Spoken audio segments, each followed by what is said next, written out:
Good day mga ka-ergan. So, marami pa rin sa atin ang naguguluhan or sabihin nating hindi pa masyadong familiar about sa topic na zeroing.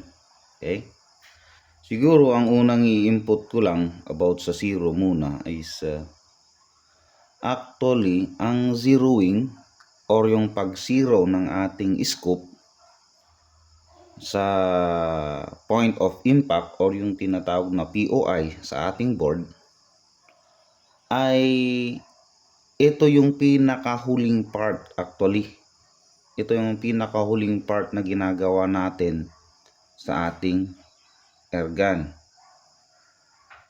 Make sure unang-una na ang ating ergan ay nakatune na po.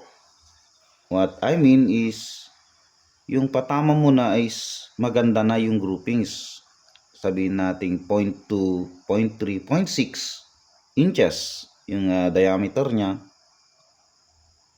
Then that's the time only na pwede ka nang mag-zero or pwede mo nang i-zero ang iyong scoop. Or pwede ka rin mag-zero or ihabol mo lang yung scoop mo sa POI kapag nag-tune ka para hindi naman masyadong malayo. Kunwari nandito yung sinisipat mo tapos yung bagsak naman nandun naman. Di alangan namang pumuputok na kasipat ka rito. Dito yung reference mo, nandun yung POI niya. So, magsisiro ka na. Igaganon mo na. Okay, yun yung pong zero. Yun yung actual na nangyayari sa scoop natin. So, pag nandun na, doon ka na mag-tune ulit. So, much better na yung target mo nandun mismo sa harap ng board or yung point kung saan mo gustong bumagsak yung kan. Okay? So, sa video na to, marami tayong matutunan kasi hindi ko pwedeng i-explain lang ang zeroing na yun lang. Marami po kasi tayong i-consider kaya medyo may nakikita kayong drawing na reticle na ganito dito sa ating table. I-explain ko rito sa video na to kaya mas magandang panoorin po ninyo mula umpisa hanggang dulo dahil marami tayong maisi-share. May mga hindi masyadong malapit sa topic na zeroing pero napaka-importanting tips or hints para sa additional or next topic na naman na kailangan nating or idea na kailangan nating i-share or kailangan mong i-research kasi hindi lang naman sa akin yung kung may narinig ka na word na kunwari parabolic trajectory, pwede mo nang i-research yan. Magsarili tayong mag-research, check natin ano bang parabolic trajectory. Okay, like this one, ano bang reticle? Reticle po ay ano ba yung reticle or yung crosshair? I-check mo na kung ano ang reticle at crosshair sa iyong manual ng scoop. Makikita mo dun kung ano siya.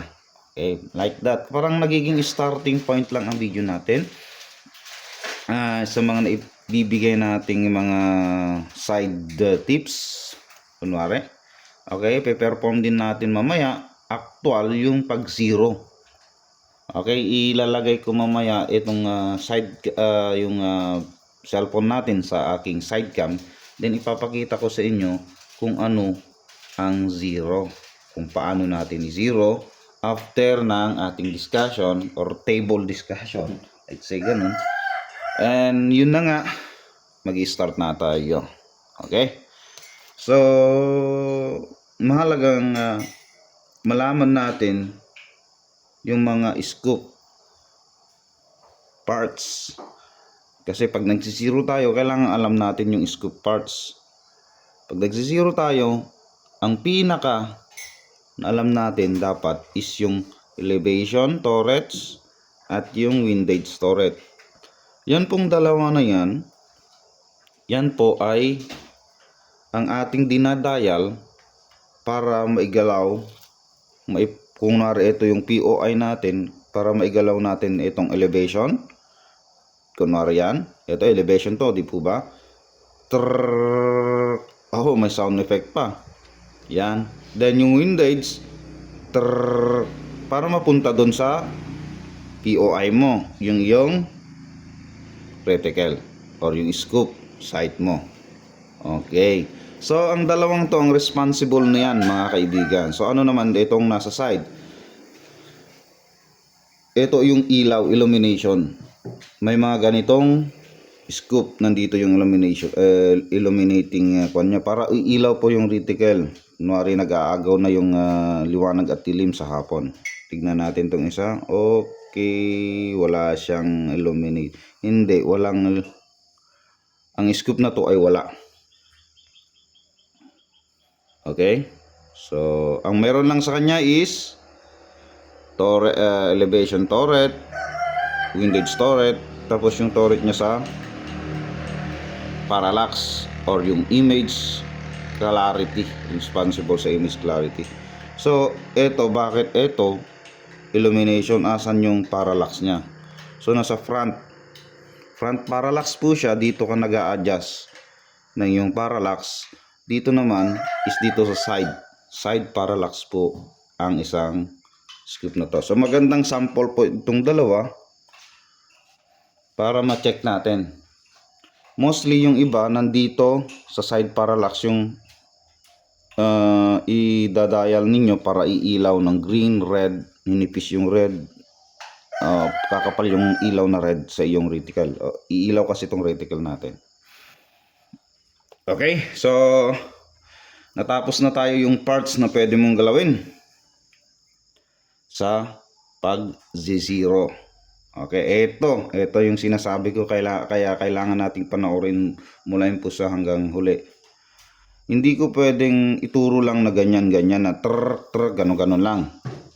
Kailangan nating, kasi part na to ng fundamentals of marksmanship, kung saan ito yung subject or topic na sight alignment at sight picture. Yung tinutukoy kan kanina na parallax, yun yung sight picture sa fundamentals ng marksmanship. Okay? Image clarity. Iba sa iron sight topics, iba sa scope sight. Sa iron sight, ang principle doon is target blurred, front sight clear, rear sight blurred. Kasi nga hindi kaya ng ating mata na mag-focus ng isang linya lang na tatlo ang tinitignan mo. So isa lang dapat doon ang magiging clear, mga kaibigan. So yun po ang iron sight. Yun yung way ng iron sight. Yun yung principle. Iba naman sa ating scope. Hindi pwedeng yung image mo is blurred tapos reticle mo clear. No. Magkaiba po. Nag-adjust ka ng parallax, dapat magiging clear po ang iyong image. Clear yung image mo, yung target mo. Ito, clear yung board. Then, yung reticle mo din, dapat sinisipat mo dito. Clear din yan, mga kaibigan. Clear dapat. And one thing more, may isa pa rito. Dapat, pag sumisipat ka sa scope sight, alam mo yung eye relief. Alam mo yung eye relief, yung distance ng mata mo dito sa eyepiece or sa front ng yung scope. Dapat buo yung nakikita mo o field of view mo dito sa scope. Hindi yung half o crescent yung nakikita mo dito sa scope. Dapat completely clear yan, mga kaibigan. Buong buo yung pagkabilog ng sipat mo ng iyong field of view. Okay? Sige. Pag na-check mo na lahat na yan, ito pinaka dapat mong malaman. Yung alignment, sight alignment ng target ng reticle mo. Kaya nag-a-adjust ka ng iyong parallax, not only, big letter, caps lock, not only to clear, to clarify, to clear the image, mga kaibigan. To clearly see the image, I should say. Isa ring purpose na nag-a-adjust ka ng parallax is to align. I-align mo yung reticle mo sa target. Para mapaliwanag ng mas maigi, ang nangyayari kasi pag hindi correct, clear po itong image. Ibibigay tayo ng image.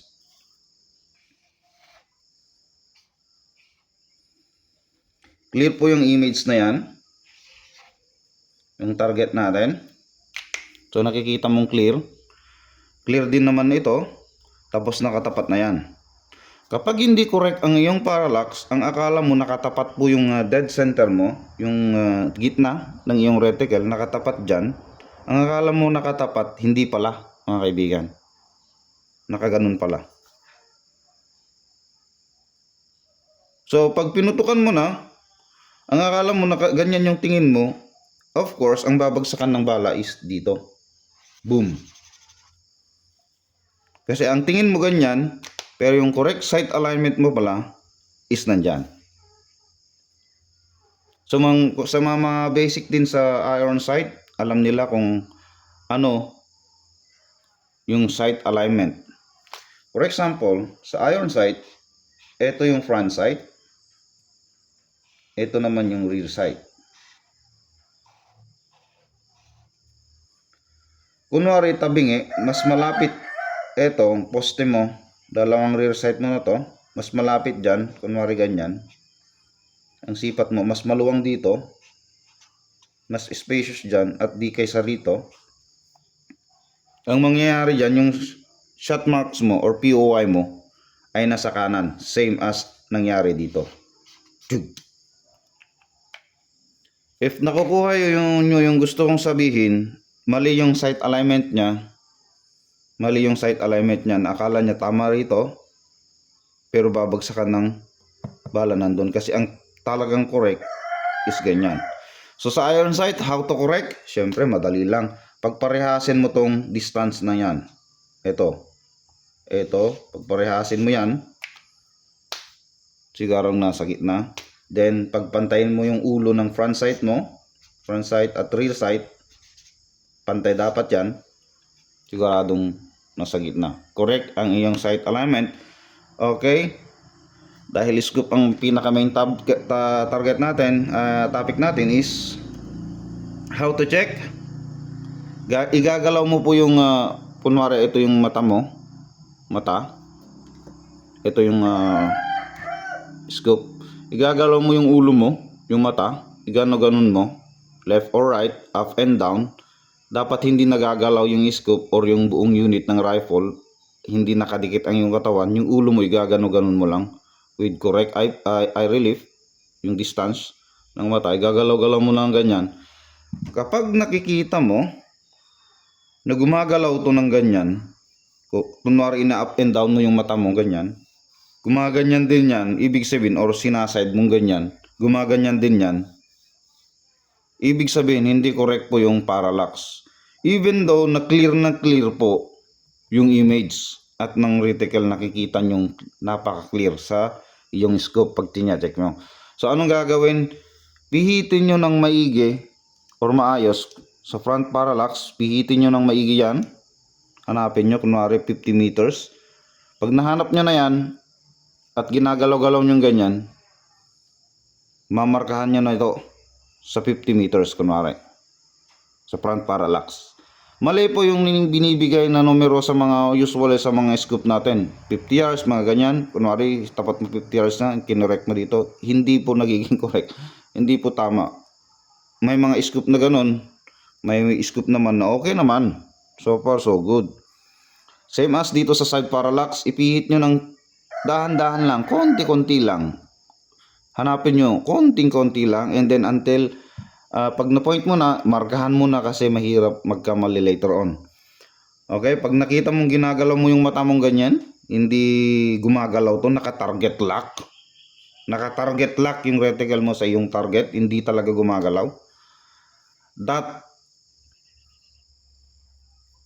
is the correct parallax na mga kaibigan. So, kahit anong gawin natin, zeroing kung hindi natin alam ito, ang akala mo, ang kalat ng patama mo, ang hindi pala maayos yung parallax pag setting mo ng parallax ng yung scope. Kunwari dito, ang alam mo nandito, pero pag ginalaw-galaw mo yung ulo mong ganyan, gumaganyan pala yan. Kaya, pag sinipit mo ganyan, tinapat mo yung reticle mo sa dead center or bullseye ng target, ang correct pala na position niya is nandyan.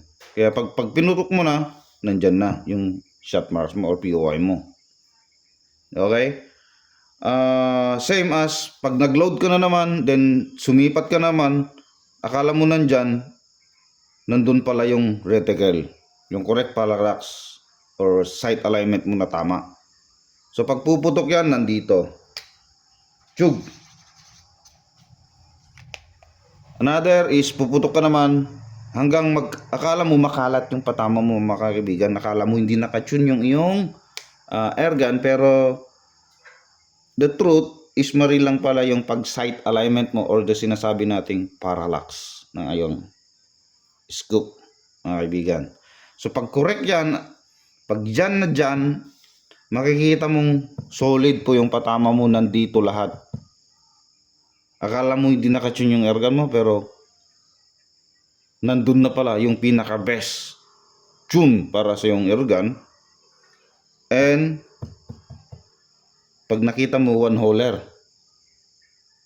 so masaya ka, masaya tayo, di ba? So hindi lang po zeroing is trk ganoon yung hinahanap mo. Kunwari nandun yung POI mo, nandito kanina, yan yung shot marks mo, then elevation, itaas mo, then windage, dial mo, side, okay, nakasiro na ako. Hindi lang po yun ang parallax. So hindi po easy ang mag-zeroing. Mga kaibigan, may mga video ako nakikita, zeroing is easy, blah blah blah. Yes, kasi idadial mo nga lang, di ba? Kung hindi mo alam yung mga sinabi ko, ay nako, zeroing is never easy para sa'yo. So dahil napanood mo na tong video ko, ay nako, matutuwa tayo. Di po ba, mga kaibigan? So yan muna, ikakat ko yung table discussion natin, and ipi-perform ko yan sa target range. So sa 25 meters, kasi may pinaghahanan tayong competition, sasali din tayo, mga kaibigan. Sayang naman yung unit, mag-planking lang. Di po ba, mga kaibigan? Okay, ikakat natin pansamantala, then continue natin mamaya. Okay, ayan na, nandito tayo sa 25 meters, mga kaibigan. So sasadyahin kong iwawala itong aking turret. Buka tayo magdahil. Okay, sige. So yun yung reference natin, kaibigan, yung nandun, yung iisa. Yun naman kasi ang pinakamalinis na board natin. Tinamad magpalit ba? Okay, yan. So sisipatin natin ngayon yan, mga kaibigan. So kunwari yan yung reference natin, yung tinitignan natin. Oops, saglit lang. Wawalain ko yung kanyang parallax. Masyadong blurred naman. Kunwari yan, hindi properly correct yung parallax niya. So ginagalaw ko na ngayon yung aking mata. Kunwari yan, sige. Blurred ba dyan? Blurred na nga. Hanapin natin yung medyo maganda. Yan, medyo lang. Kasi medyo maganda kasi itong scope natin. Hindi ganun kasyado malaki yung epekto ng parallax. Kaya yan, liniclear natin yung image. Okay, unang sipat natin, uputok natin sa reference. Okay, firing. So nandun yung patama natin, nasa taas. Kita ba ninyo, mga kaibigan? Isa pa, ulitin natin. So hindi nakaset yung ating scope, kasama na rin yung parallax. Okay, nandun pa rin. So pag ganito kasi yung unit na natin na medyo parang tune na rin, isa pa. So nagkanda ka ng 3 shots, nandun lahat yung iyong patama. So pag ganito na yung ating unit, so ito yung magandang mag perform na ng zeroing. Though kahit hindi naman gaanong ganito ka-tune, magsisiro ka pa rin para gusto mong malapit lang yung shot marks mo sa iyong scoop, di po ba? Sa iyong intended target. So ito na, idadial natin. Una is turret muna, elevation. Okay, dial natin sa taas kung nakikita nyo sa video. Then magdadial din tayo ng windage. So yan na, mukhang kulang yung taas yata. Diyan na kaya, mukhang nagalaw yung kon natin. Nakabaypad lang kasi tayo mga kaibigan. Mukhang nagalaw yung pagkakatayo na. Tignan na natin kung nandun na. Tatamaan na yung tatlong tinamaan natin kanina. Okay, medyo mataas. Hindi natin 3 shots ulit. Mataas nga. So dahil nakuha mo na, magdadial ka ulit. Then windage, yan. Then pupunta ka na sa pinakaunang intended target mo. Yan, subukan mo na kung naka 0 na. Okay, pumasok na nga. And please note na hindi po correct yung kanyang parallax, kaya i-correct ko na. Okay, yan. Hope nakikita ninyo. So pumasok na sa intended target natin, yung sinisepat natin, pangalawa. Pumasok pa rin. So 3 shots ulit. Isa pa.